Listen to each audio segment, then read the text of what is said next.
Mapagpalang araw po sa inyong lahat. Welcome po muli sa ating simpleng pagbabahagi ng salita ng Diyos.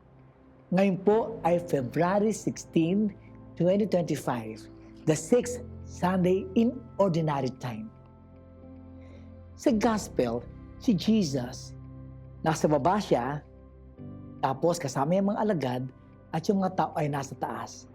At shinare niya yung sinasabing Beatitudes. Tingnan niyo po, kita niyo yung pagkaka-arrange ng Beatitudes niya. How blessed are the people. Kaya nga maganda, sabi ni Jesus, raising His eyes towards His disciples. Ibig sabihin, magaling talaga si Jesus sa sound system. Para bagang auditorium, nasa baba siya, ang mga tao naman ay nasa taas. So, raising His eyes toward His disciples, sa kanyang mga followers, said, "Blessed are you who are poor, for the kingdom of God is yours." Lumilitaw, dalawa palang perspectives. Perspective ng pagiging tao at perspective ng pagiging makadiyos. Sa mata ng tao, mahirap lang tayo. Pero pag ginagawa mo ang kalooban ng Diyos, ang sabi dito, for the kingdom of God is yours. Kasi kahit na mahirap ka, mayaman ka naman sa paggawa ng tama, ang kaharian ng Diyos ay nasa iyo. Blessed are you who are now hungry. Nagugutom ka na. But you will be satisfied. Ano ibig sabihin? Panghawakan mo ang Diyos palagi. Kahit gutom ka na. Blessed are you who are now weeping, for you will laugh. Blessed are you who, when people hate you, when they exclude you and insult you, and denounce your name as evil on account of the Son of Man, rejoice and leap for joy on that day. Ibig sabihin, yung paggawa ng tama, na kahit na pa may pinagdadaanan tayo, gawa ka pa rin ng tama. Kita nito, dugtong natin sa ating unang pagbasa. Sa unang pagbasa, pagkakasabi, cursed is the one who trusts in human beings.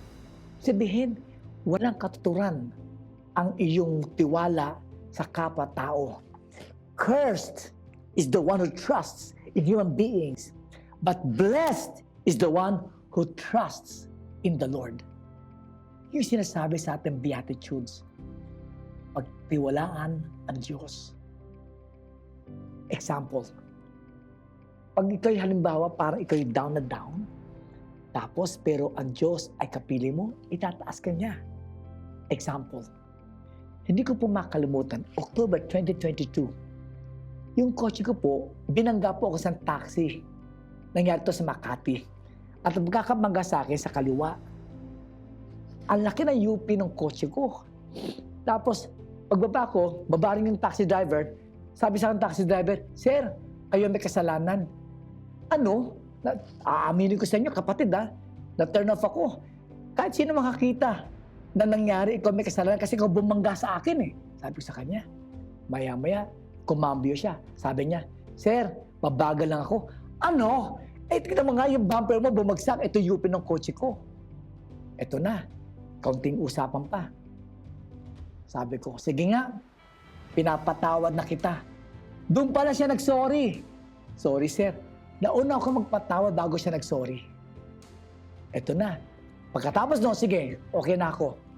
Pinapatawad na kita. "Thank you, sir. Thank you, sir. Thank you, sir."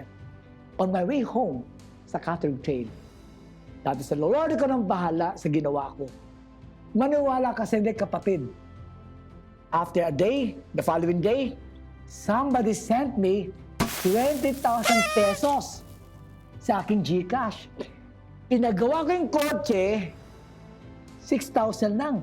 Kumita pa ako ng 14,000 pesos. Ano ibig sabihin? Talagang pinagpapala ng Diyos ang gumagawa ng tama. Kaya yung ating gospel, talagang ako mismo ang nakaranas. Blessed are the poor in spirit, for theirs is the kingdom of God. Blessed are they, sinasabi, rejoice and live for joy on that day. Behold, your reward will be great in heaven. Hindi lang reward ko na grabing binigay sa akin ni Lord dito sa lupa. mas malaki ang reward ko sa langit. Bakit? Kasama ako sa beatitude. Naranasan ko ang pangako ng Diyos sa akin. Be blessed because the Lord is always with us. Yung tiwala sa tao, nandiyan lang yan. Pero pagkatiwala mo ang Diyos at ang Diyos ang bibigay ng biyaya sa iyo. The Lord be with you. May Mother God bless you more in the name of the Father and of the Son and of the Holy Spirit. Amen.